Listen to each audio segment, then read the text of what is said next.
Katika Matendo ya Mitume sura yake ya 2 mstari wake wa kwanza, Biblia inasema hata ilipotimia siku ya Pentekoste walikuwa wote na moyo mmoja pahali pamoja. Ghafula uvumi ukatoka mbinguni kama wa upepo unaovuma na nguvu sana, ukajaza nyumba yote walipokuwa wameketi. Na zilionekana kwao ndimi kama za moto zilizogawanyika, zikawaikalia kila mmoja wao.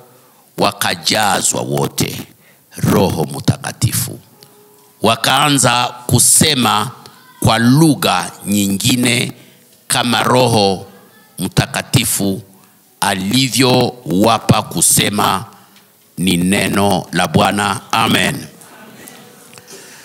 Tunasoma tena shahiri nyingine katika kitabu cha Mwanzo sura yake ya kwanza. Sura yake ya kwanza, Biblia inasema hivi. Sura ya kwanza mstari wake wa kwanza, Biblia inasema katika mwanzo Mungu aliumba mbingu na dunia. Na dunia ilikuwa ukiwa na utupu, na giza lilikuwa juu ya uso wa kilindi. Roho ya Mungu ikatulia juu ya uso wa maji. Mungu akasema nuru iwe, na nuru ilikuwa. Mungu akaona nuru ya kama ilikuwa vizuri. Mungu akatenga nuru na giza. Mungu akaita nuru mchana, na giza aliita usiku. Na ilikuwa magharibi, na ilikuwa asubuhi, siku moja. Haleluya. Kwa ajili ya wakati, ningependa tusome mara moja katika kitabu cha Walawi sura yake ya 23. Maneno haya tutayapitia juma lote hili tunapokuwa pamoja, lakini nilipenda kuanza na hizi shahiri 3 kubwa ambazo zitafanya kwamba turudie maneno haya kila wakati, na tuweze kuelewa ni nini muujiza huu, na wewe upate kujua ni nini sehemu yako. Katika kitabu cha Walawi sura yake ya 23 mstari wake wa 15 hadi 16, ni neno la Mungu linasema hivi. Nitaanza shahiri zote hizi mara moja kusudi tuende haraka leo. Kesho tutaweza kuingia katika ndani ya maneno haya kuyaeleza sana. Lakini katika mstari wake wa 15, Walawi 23 mstari wake wa 15, neno la Mungu linasema, na mutajihesabia tangu siku moja nyuma ya Sabato, tangu siku mulipoleta mganda wa sadaka ya kutikiswa. Sabato 7 zitatimia. Hata siku moja nyuma ya Sabato ya 7 mutahesabu siku 15, na mutatoa sadaka mpya ya unga kwa Bwana, na mutaleta toka katika makao yenu mikate miwili ya kutikiswa ya sehemu 2 za 10 za efa. Itakuwa ya unga mzuri, itaokwa na chachu, ili iwe malimbuko kwa Bwana. Haleluya. Bwana sifiwe sana. Kidogo ninaposoma maneno haya, mpendwa, leo unaweza kusema tunakwenda namna gani? Lakini acha nikwambie kwamba leo ni siku kubwa ambayo tunaanza kukumbuka jinsi gani kanisa lilianza, ama jinsi gani Mungu alianza taifa mpya, taifa lake katika dunia hii, ambamo tayari taifa lake lilikuwa halipo, lakini hili taifa linaloanza ambalo ni mavuno makubwa, mavuno ya milele, ilianza siku hii ya Pentekoste. Siku hii tukisema hivi wapendwa, sisi ni kanisa la Kipentekoste kama vile tunavyojua.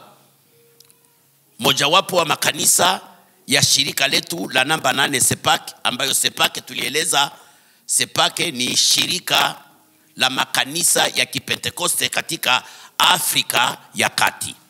Hivi ndivyo tunakuwa. Ni kwamba kwa nini tunaitwa Pentecost? Tunasema hivi, sisi kama vile wa Pentecost, imani yetu, mafundisho yetu inasimama katika jambo hili. Baada ya mtu kuamini Yesu Kristo kama vile Bwana na Mwokozi, baadaye mtu anahitaji, anataka, au niseme hivi, anahitaji kuomba kujazwa na Roho Mtakatifu. Hii ujazi inaitwa kwa jina lingine, anahitaji kubatizwa na Roho Mtakatifu. Hii ubatizo tofauti na ubatizo ule mwingine ambao tunaosema kubatizwa kwa Roho. Biblia inasema kwamba tumebatizwa, Paulo anasema hiyo katika Wakorinto, kwamba tumepata ubatizo wote wa Roho. Huo sio ubatizo wa maji, ni ubatizo wakati tunapomwamini Yesu. Maneno haya tutaweza kuyafasiria vizuri katika mafundisho yetu. Nataka tu kukuambia sisi tunaitwa wa Pentekoste kwa nini. Imani yetu na fundisho yetu, doktrina yetu ina msimamo huu. Kidogo msimamo huu unaanza kupotea na unaanza kuchanganikiwa. Kupotea, watu wamoja wanafikiri kwamba asio lazima nikiwa nimeokoka, nimebatizwa katika maji na kumwamini Yesu Kristo, tayari Roho Mtakatifu yuko ndani yangu na sina hata na sihitaji tena kujazwa. Je, hii ni kweli? Ukweli, tunapomwamini Yesu kwa kweli, kukiri na kutubu dhambi zetu, Roho wa Mungu anakaa kwetu, kwa maana tunaamini hivyo kwa kukubali Roho Mtakatifu. Lakini pamoja na hiyo, ahadi ya kujazwa na Roho bado ipo. Na hili ndilo somo letu kubwa. Tutakwenda kujifunza kwa nini tujazwe na Roho. Kwa nini tunahitaji kuomba Roho utujaze? Wapendwa, hiki ni jambo la maana makubwa katika maisha ya Mkristo. Yesu peke yake alisisitiza hivyo. Tunapokuwa kwa mwanzo wa fundisho letu, nilitaka kueleza hiyo. Kwanza, kusikia kwamba wewe na mimi tukiwa tumekuwa na haya mafundisho ya Kipentekoste, yaani ya kubatizwa kwa Roho, ina maana tumemwamini Yesu, lakini pamoja na hiyo tunahitaji pia kujazwa na Roho Mtakatifu. Tukisema Roho Mtakatifu, kujazwa na Roho Mtakatifu, haraka sana, kwa sababu ya kuchanganikiwa ambako tumepata, kwa sababu ya kukosa mafundisho. Watu wengi wanafanyaje? Atakapokuwa amebatizwa na atasema hivi, wenyewe wanajazwa na Roho, wanasemanga kwa lugha, acha na mimi niseme kwa lugha. Sivyo ndivyo Roho anatumika. Wapendwa, tukiwa tumeamini Yesu Kristo sawa na kweli, sasa tutahitaji kujazwa na Roho Mtakatifu. Na Roho Mtakatifu anapokuja kwetu, anakuja kusudi huyu apate kuja kutuongoza katika kweli yote. Na kama vile Roho Mtakatifu ambaye ni mtu, ni nafsi, nikisema hivi mtu au nafsi, sijui mtanielewaje. Kwa maana kidogo nataka kukwepa, kidogo watu wanataka kusema hivi. Wanaelewa haraka kusema kwamba Roho Mtakatifu ni nguvu za Mungu, na wanaishia hapo. Ni kwamba wanafikiri nguvu za Mungu egali Roho Mtakatifu. Hapana. Roho Mtakatifu anazo nguvu, kwa maana yeye ni nafsi ya Mungu. Yeye ni Mungu. Na anapokuja kwa mtu, anapokuja mahali, na anapokuja katika nyumba, silo jambo la kutisha. Kama Roho Mtakatifu akitaka kujidhihirisha hapa, hii nyumba inaweza kutetemeka, msishangae.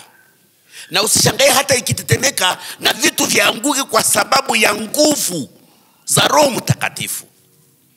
Kidogo nataka kutoa katika akili zetu neno moja ambalo tunafikiria tu kwamba tulishaishia kwamba Roho Mtakatifu ni nguvu za Mungu. Roho Mtakatifu anazo nguvu. Yeye ana nguvu, anafanya kazi kwa nguvu, ndiye anatenda mambo makuu ya Mungu kwa sababu anazo nguvu. Na katika imani yetu ya sisi makanisa yetu ya Kipentekoste, tunaamini kwamba tunafundishwa mafundisho yetu, na haya mafundisho kidogo yamekwenda, ni kwamba yamepeperushwa na upepo wa mafundisho yasio na msingi. Wamoja wanafundisha Roho kwa namna ya kutisha kidogo, wengine wanazuiza Roho kwa nguvu zao zote. Roho sio lazima. Kwa nini kujazwa? Kwa nini kusema kwa lugha? Kwa nini kufanya hivi na hivi? Maneno yale yote tutapima kujifunza nayo katika kipindi chetu, kuonyesha kwamba ni lazima, mpendwa mama, dada, baba, wewe na mimi na kanisa la wakati wote linahitaji kujazwa na kusema kwa lugha mpya. Tafadhali sana, hapo ndipo kidogo hatujui tupakwepe namna au tupaeleze namna gani. Kwa maana hapo ndipo vijana wengi na watu wengi wakiomba tu parara pata tu parara, kuonyesha kama wana roho.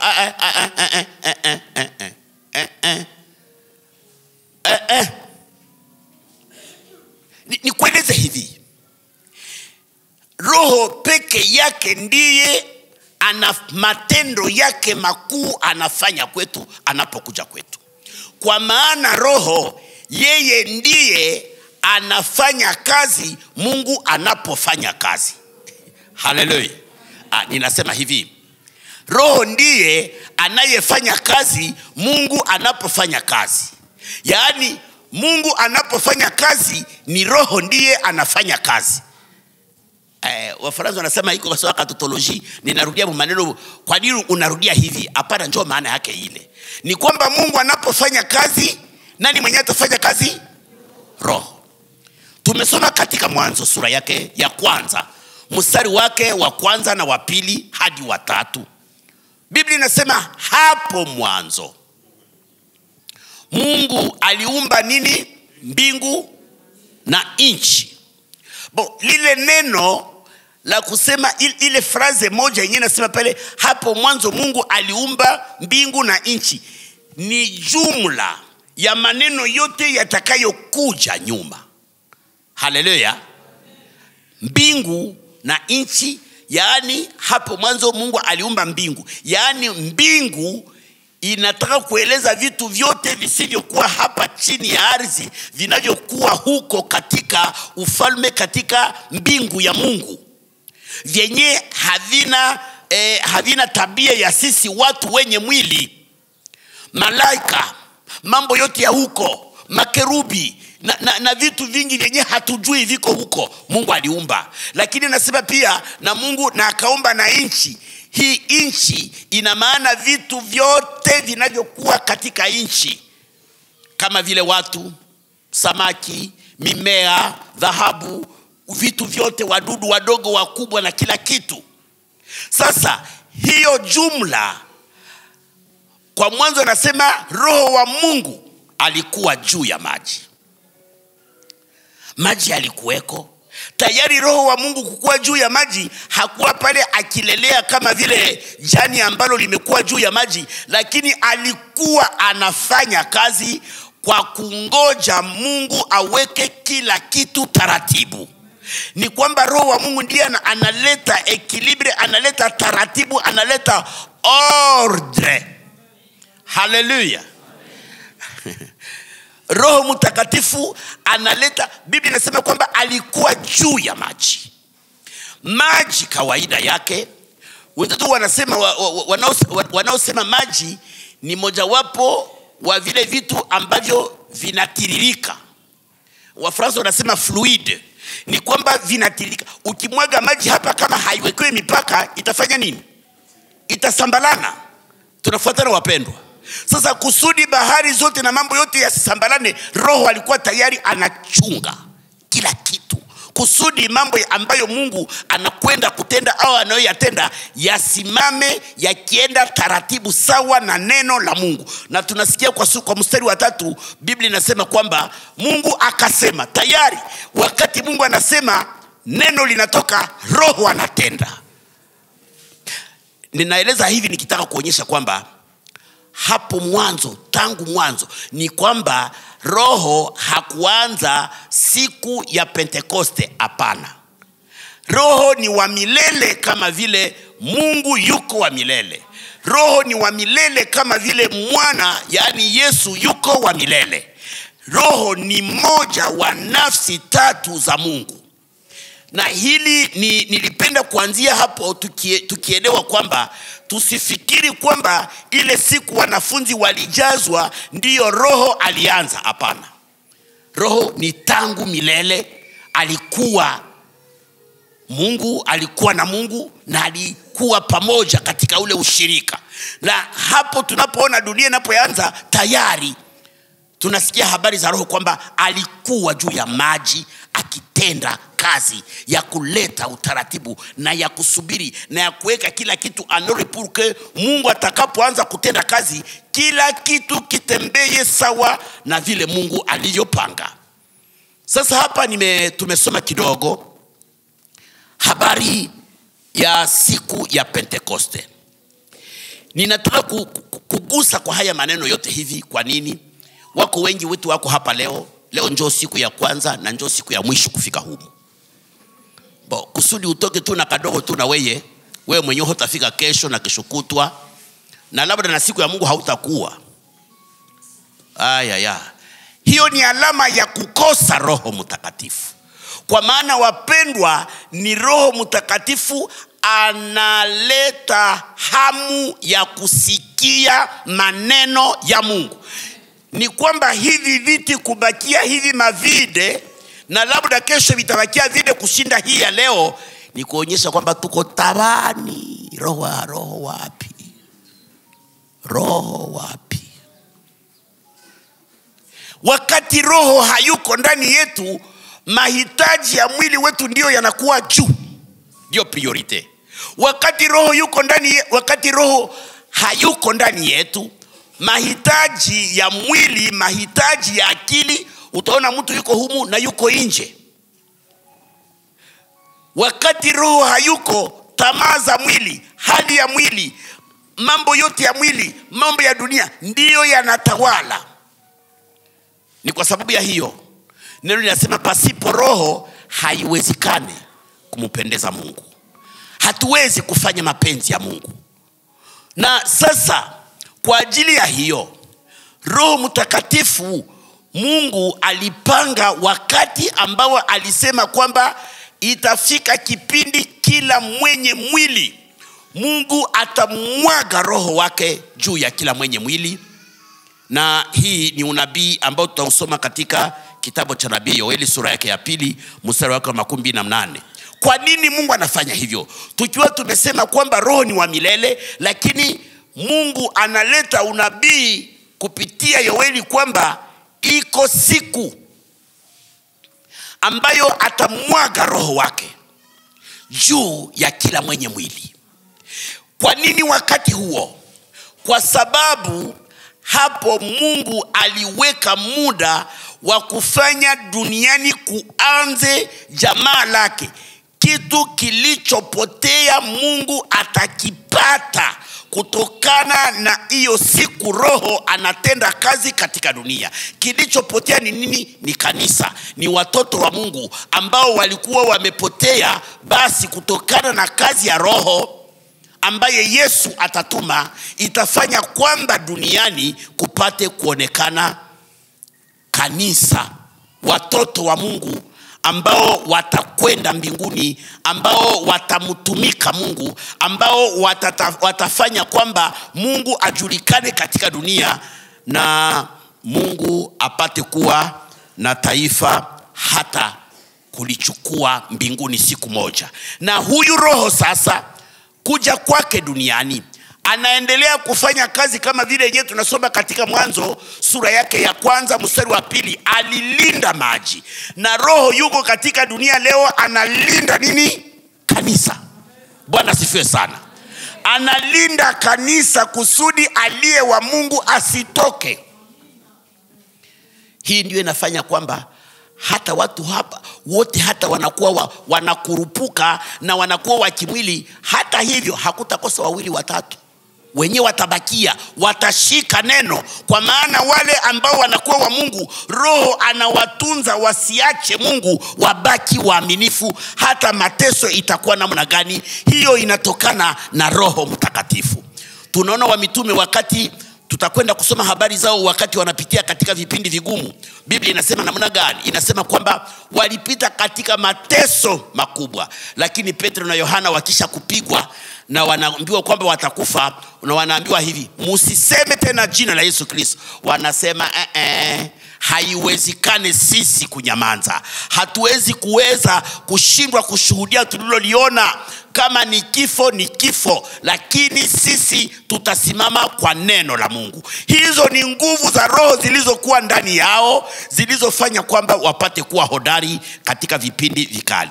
Kidogo nimepitia maneno haya nikitaka kusema kwamba, mpendwa, imani ya kusema kwamba tujazwe Roho Mtakatifu ni jambo la maana. Wapendwa wa Kristo, watumishi wa Mungu na wajakazi wa Bwana, ahadi hii ni ahadi kwa kila mtu anayeamini. Tunasoma katika Matendo ya Mitume sura yake ya 2 mstari wake wa 14. Sura yake ya 2, na tukisoma mstari wake karibu wa 12 na tusome pale mstari wake wa 12 na ngapi hapa?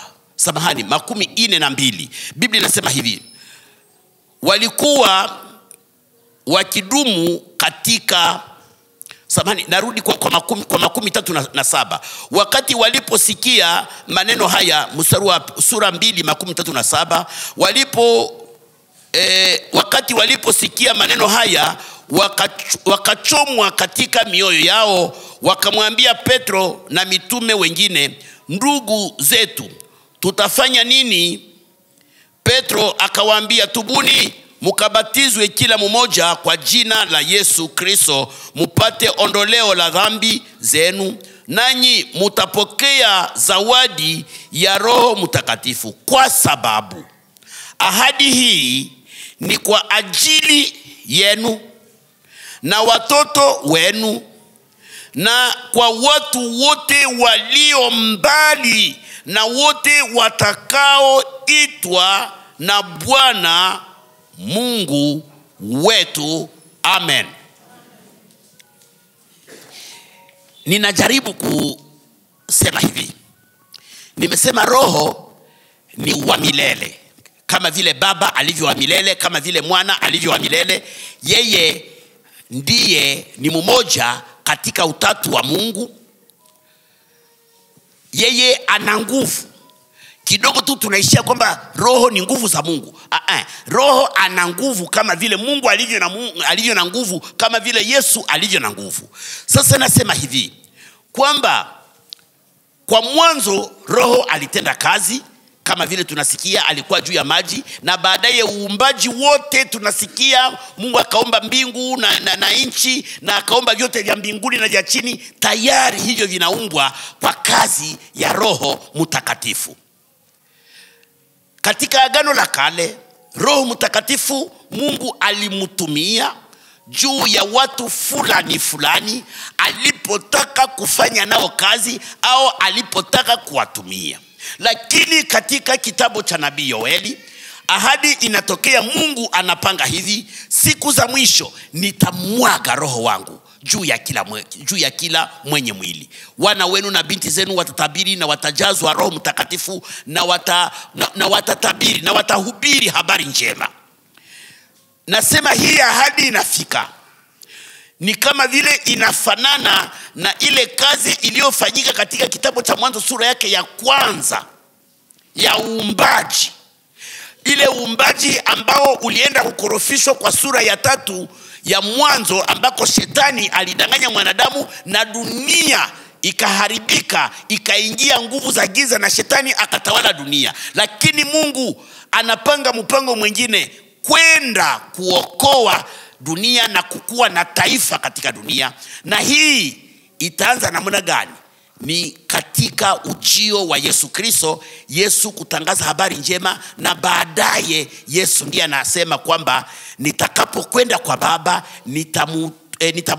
nitamuomba awajaze, atume Roho wake juu yenu, sawa na ile ahadi ya nabii Yoeli. Na hili linakwenda kutokea ile siku ya Pentekoste, wanafunzi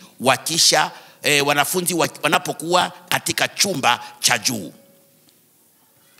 Maneno haya nataka kusema, wapendwa, wewe na mimi Mkristo, Bwana anataka tujazwe na Roho Mtakatifu.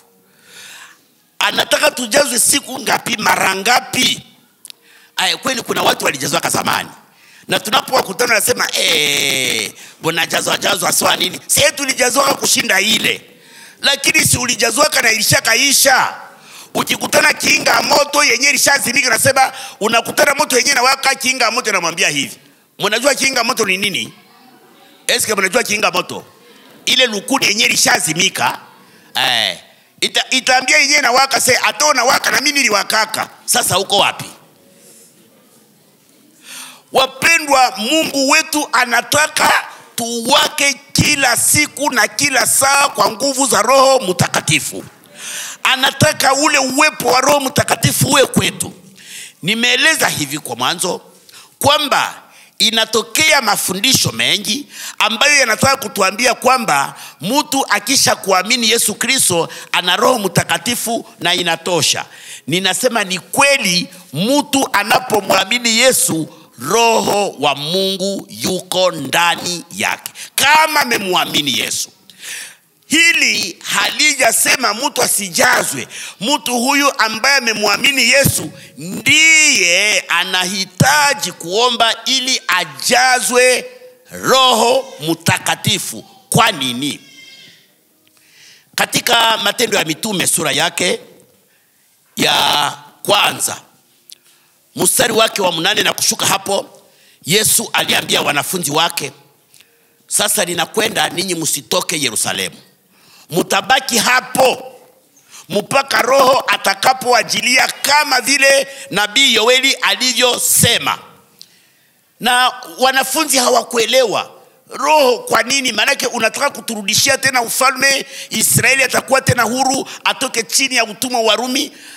Yesu anasema pana, hayo sio maneno yenu, lakini lenye nawaambia kwamba Roho Mtakatifu atakapokuja juu yenu mutapokea nguvu. Yaani Roho Mtakatifu atawapa nguvu ya kuwa mashahidi wangu katika Yerusalemu, katika Samaria na Yudea na hata mwisho wa dunia. Bwana sifiwe sana. Roho Mtakatifu anapokuja juu yenu, huyu Roho ambaye ni Roho wa kweli atawapatia nguvu za ninyi kuweza kuwa washuhuda wangu. Kwa lugha nyingine nataka kusema hivi, Roho Mtakatifu ambaye ni moto atakuja kwenu, na ninyi mtawaka na mtakuwa taa katika dunia. Ile ni lugha nyingine. Sasa Roho Mtakatifu ambaye ni moto atakapokuja kwenu atawapatia moto, nanyi mtawaka. Vijana na wapendwa, kuwa na Roho Mtakatifu haiko kusema barabashorek.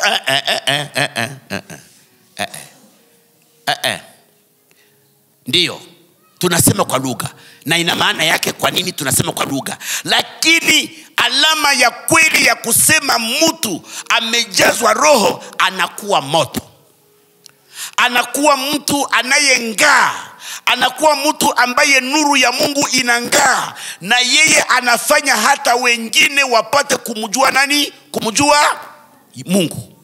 Mpendwa, ukisema una Roho na unasababisha watu wapate kumkosa Mungu, hapana.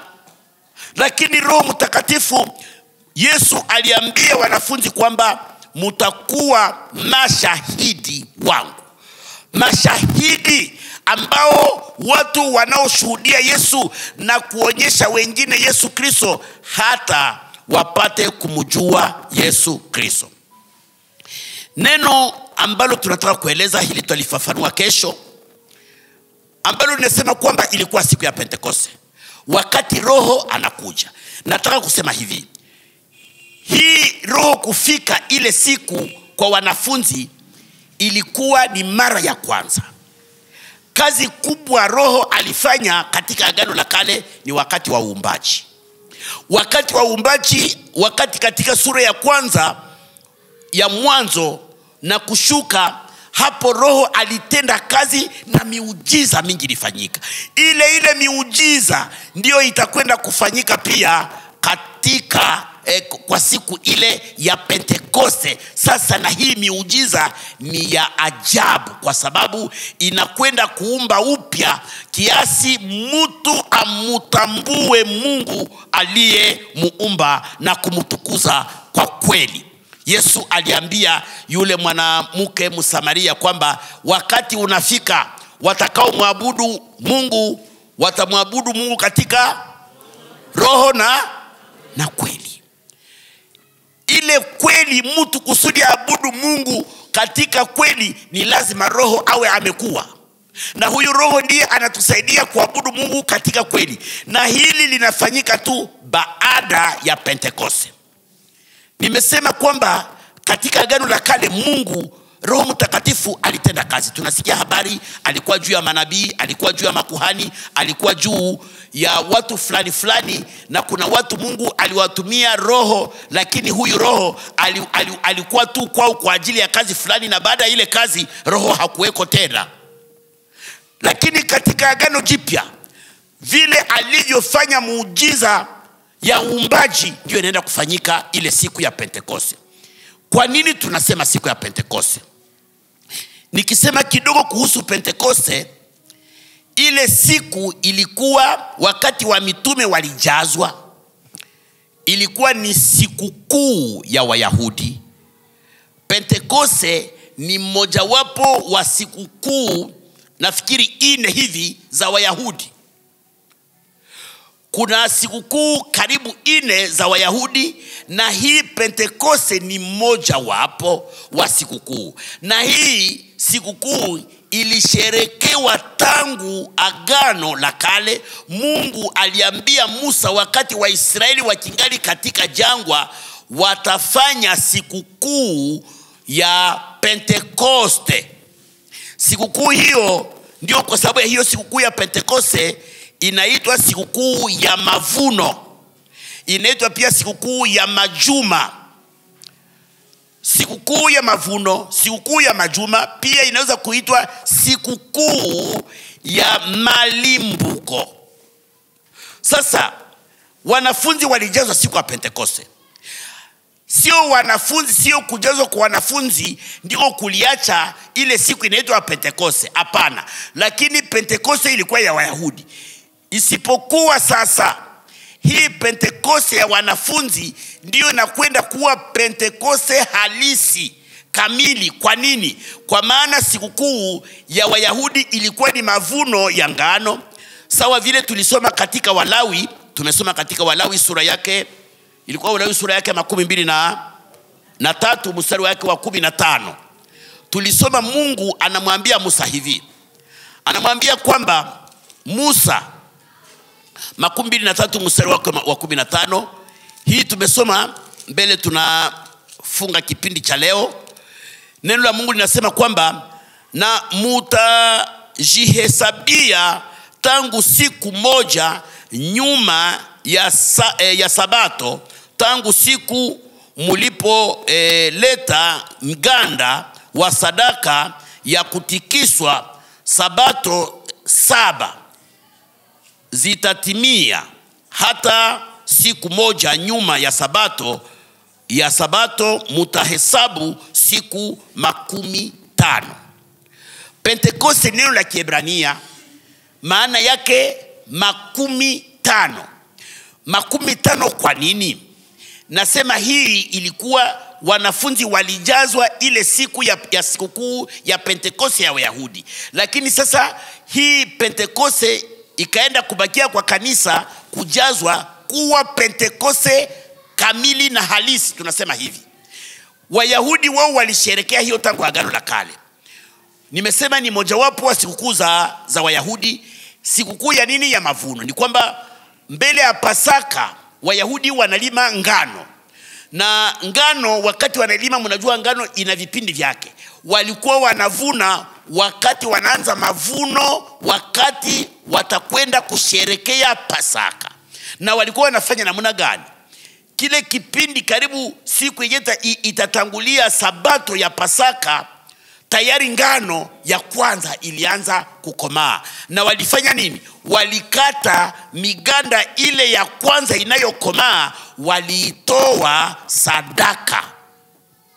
waliitoa sadaka. Hii ni mfano wa malimbuko. Wakristo wetu wengi hawana habari za malimbuko. Wapendwa kanisa, Wakristo wana desturi ambazo zinaanza kupotea.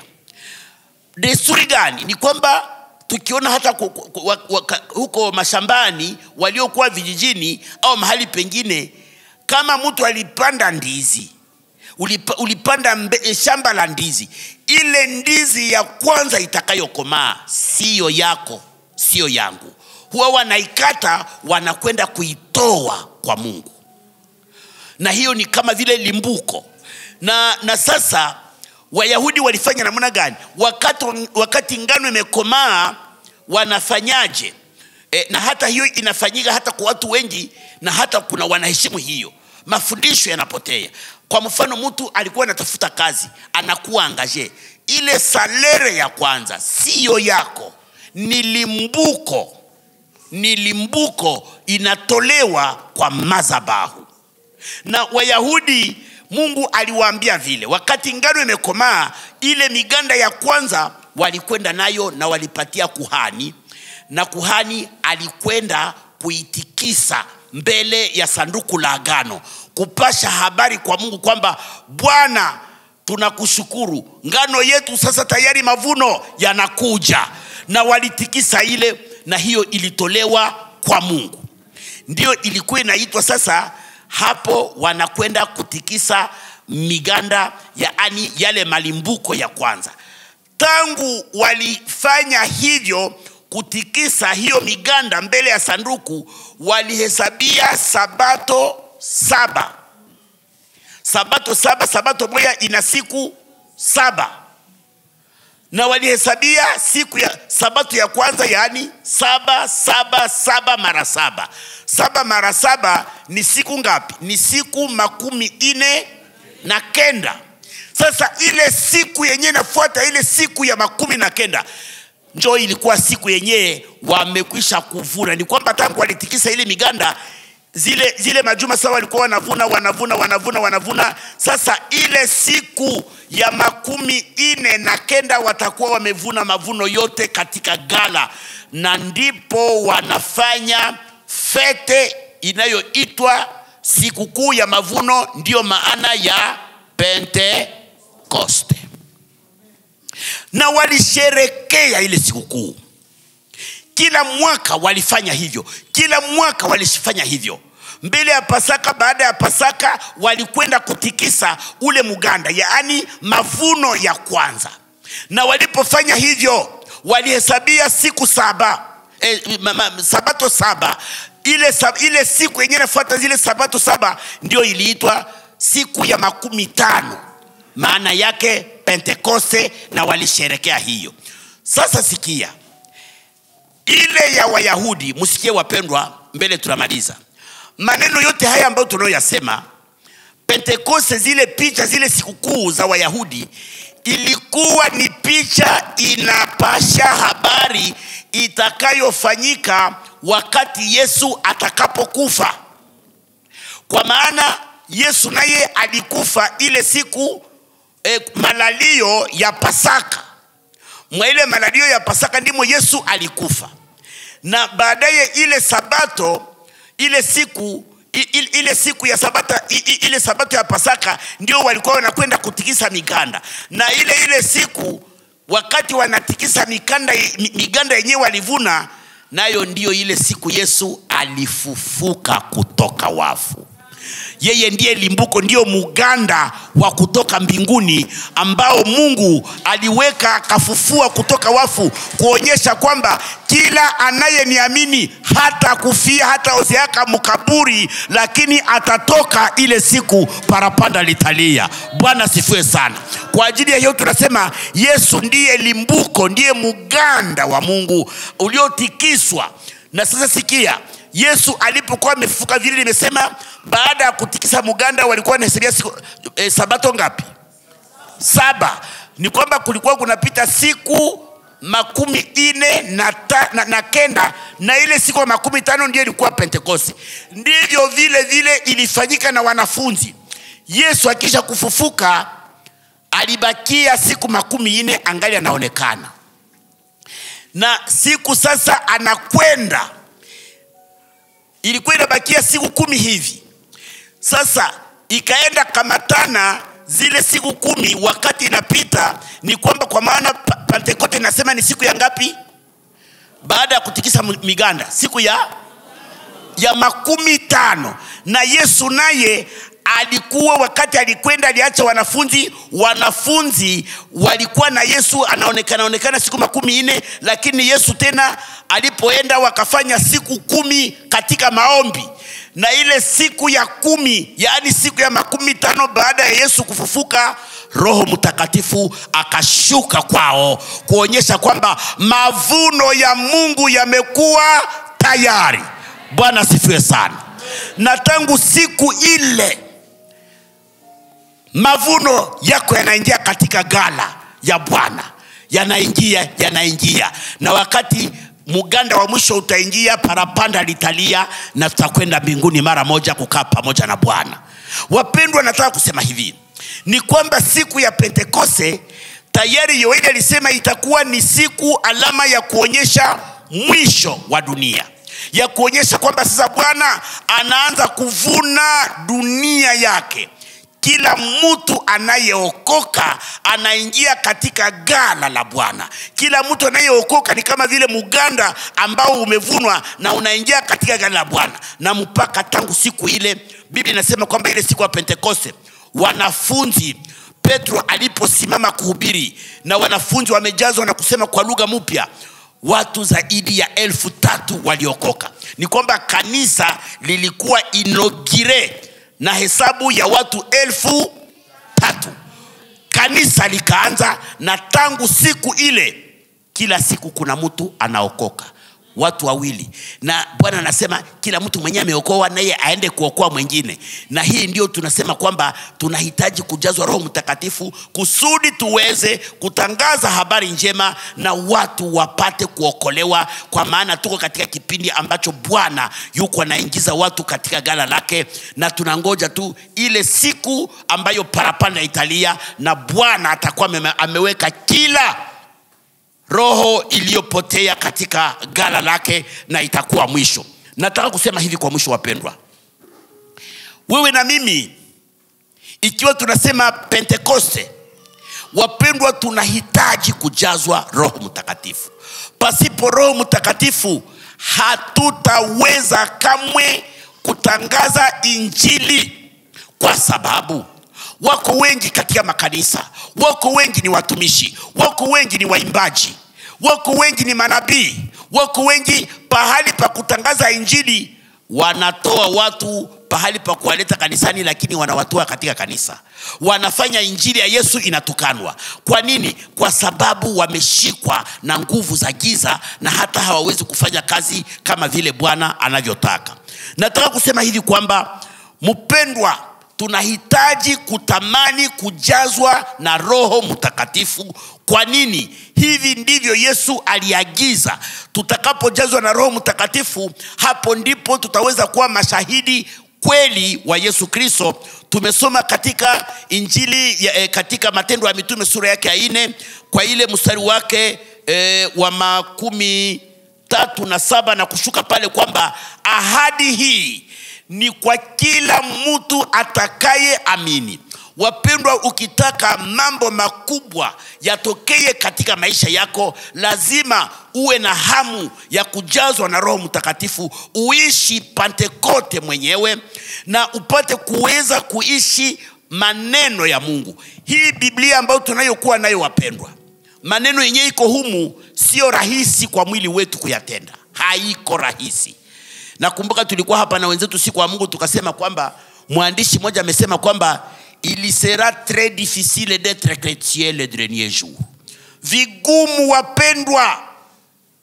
Usifikiri kwamba kuhubiri sawa vile nahubiri hapa ndio inafanya mtu imshuhudie kama ameokoka. Hata usifikiri kwamba kuomba, usifikiri kwamba kuimba, usifikiri kwamba kutoa unabii, na wengine wanataka kufikiri karama zao ndizo zinashuhudia kwamba wameokoka, ni Wakristo. Hata kidogo. Ni Roho Mtakatifu anatusaidia kushika amri za Yesu, kushika neno la Yesu Kristo. Ndivyo Yesu alisema atakapokuja kwenu atawafundisha na atawaongoza kwenye kweli yote. Pasipo Roho Mtakatifu ni vigumu kushika maneno ya Mungu. Pasipo Roho Mtakatifu wapendwa, ni vigumu kusikia maneno ya Mungu. Tunashindwa kusikia maneno ya Mungu. Kwa nini? Kwa sababu Roho Mtakatifu amepunguka kwetu. Hayupo kama vile Mungu anataka. Matendo ya Mitume inaeleza kwamba wanafunzi, wakati Paulo alipokuwa akifundisha, wanafunzi walisikia mafundisho tangu magharibi mpaka karibu usiku kucha. Wote wanafuata. Ni Roho Mtakatifu ndiye analeta hamu ya kusikia neno la Mungu, analeta hamu ya kushika neno la Mungu. Pasipo Roho Mtakatifu wapendwa, hatuwezi kushika maneno ya Mungu. Ni Roho Mtakatifu ndiye anatupatia nguvu ya kusimama imara katika Yesu Kristo. Meshake, Abednego na Shadraka sicho kitu kingine, ni Roho Mtakatifu ndiye aliwawezesha kushinda yale majaribu. Biblia inasema habari ya Yusufu, ikiwa Yusufu alishinda vita vya yule mwanamke wa Potifa, Biblia inasema wazi ni Roho Mtakatifu ndiye alikuwa ndani yake. Yaani pasipo Roho Mtakatifu hatuwezi kushinda dhambi, hatuwezi kushinda mwili. Tunahitaji kujazwa Roho Mtakatifu ili tupate kushinda dunia, ili tupate kushinda mwili. Na zaidi katika hii dunia ya leo wapendwa, 21e siècle hii mu 2025 si renye tunaishi leo, hapana. Dunia inayeyuka, dhambi zinakuwa ajabu. Watu wamependa dhambi kushinda vitu vingine. Pasipo ujazi wa Roho Mtakatifu hatuwezi kushinda. Lakini tukijazwa Roho Mtakatifu tutakuwa hodari na kumshinda shetani katika dunia ya leo. Mungu atubariki. Amen. Tutakwenda kusimama na kuomba Mungu wakati huu. Tusimame na kuomba Mungu. Sijui umesikia nini. Leo nimekwenda karibu nimesema maneno mengi katika ingilio. Kesho nitakwenda na kitu kimoja kimoja. Tutasema namna gani Roho Mtakatifu anapotujaza tunakuaje. Tutaleta tofauti ya Roho Mtakatifu anayetuzaa kuokoka na Roho Mtakatifu kwa nini tunamhitaji hata tumezaliwa tujazwe na kusema lugha mpya na kuwa na uwepo wa Roho. Tutasema hiyo. Wapendwa, hii inafika tu kwa hamu yako. unapokuwa na kiu ya kusema Bwana nataka unijaze, hakika na Bwana anakujaza. Kwa ajili ya hiyo nataka magharibi ya leo kila mmoja afungua kinywa chake na kusema Bwana ninataka unijaze Roho Mtakatifu. Labda umejazwa Roho Mtakatifu, acha nikwambie hivi, sema na Yesu hivi, ninataka nijazwe tena. Na usiseme tu ujazwe tu tena. Ninakumbuka mtumishi Elisha. Yeye Elisha alikuwa na Elia. Wakati Elia alienda, Elia akamwambia unataka kuomba nini? Elisha akasema Bwana Elia, najua ulikuwa na roho wa Mungu. Mimi naomba roho wako mara ngapi? Mara pili. Roho iko na viango. Usitosheke na pale kwenye uko. Roho anataka kukufikisha kwa kiango kikubwa.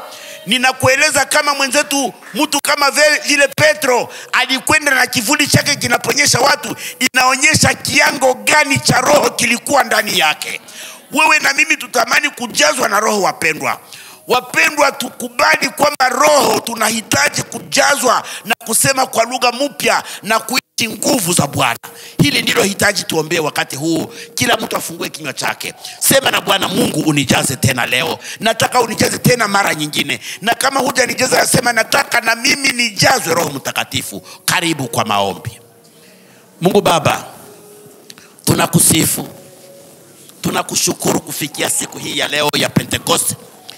Ukitukumbusha kwamba ni lazima kila mmoja wetu kujazwa na kusema kwa lugha mpya na kuishi uwezo wa roho na kutumiwa na wewe katika kazi nyingi zako na kuishi matendo ya miujiza na kuweza kutangaza injili hata watu wengi kuokoka. Baba, ninahitaji unijaze tena. Ninahitaji unijaze. Huyu mpendwa naye kuomba umujaze. Sikia mahitaji yake. Bwana, umujaze roho tena. Umujaze Roho Mtakatifu. Tunataka kanisa letu lote ulijaze na Roho Mtakatifu. Tunataka uwepo wa Roho Mtakatifu. Tunataka Roho wako Mungu apate kutenda kazi ndani yetu. Bwana, utujaze Roho wako, tupate kutembea tukiishi katika nguvu za Roho Mtakatifu, naye apate kutenda kazi maishani mwetu. Tunakuhitaji leo. Tunakuhitaji Yesu. Tunataka utujaze Roho wako. Tunataka jaza kanisa letu Roho wako. Fanya Wakristo wetu wote wasikie hamu ya kujazwa na Roho na kunena kwa lugha mpya na kuishi matendo makuu yako Mungu. Uwe ndiwe unayetujaza. Ubariki kanisa letu leo. Tunataka utujazwe nawe Yesu. Baraka zako, neema yako, miujiza yako. Bwana, tupate kuwa vyombo, watu wanaookoa watu wengine, na wengi waje kwako kupitia injili tunayoitangaza katika nyimbo, katika neno na katika matendo. Yesu, tukijazwa Roho Mtakatifu, utaonekana kuwa Bwana na Mwokozi. Ndivyo tunavyokuomba katika jina la Bwana wetu Yesu Kristo. Amen. Mungu awabariki. Amen.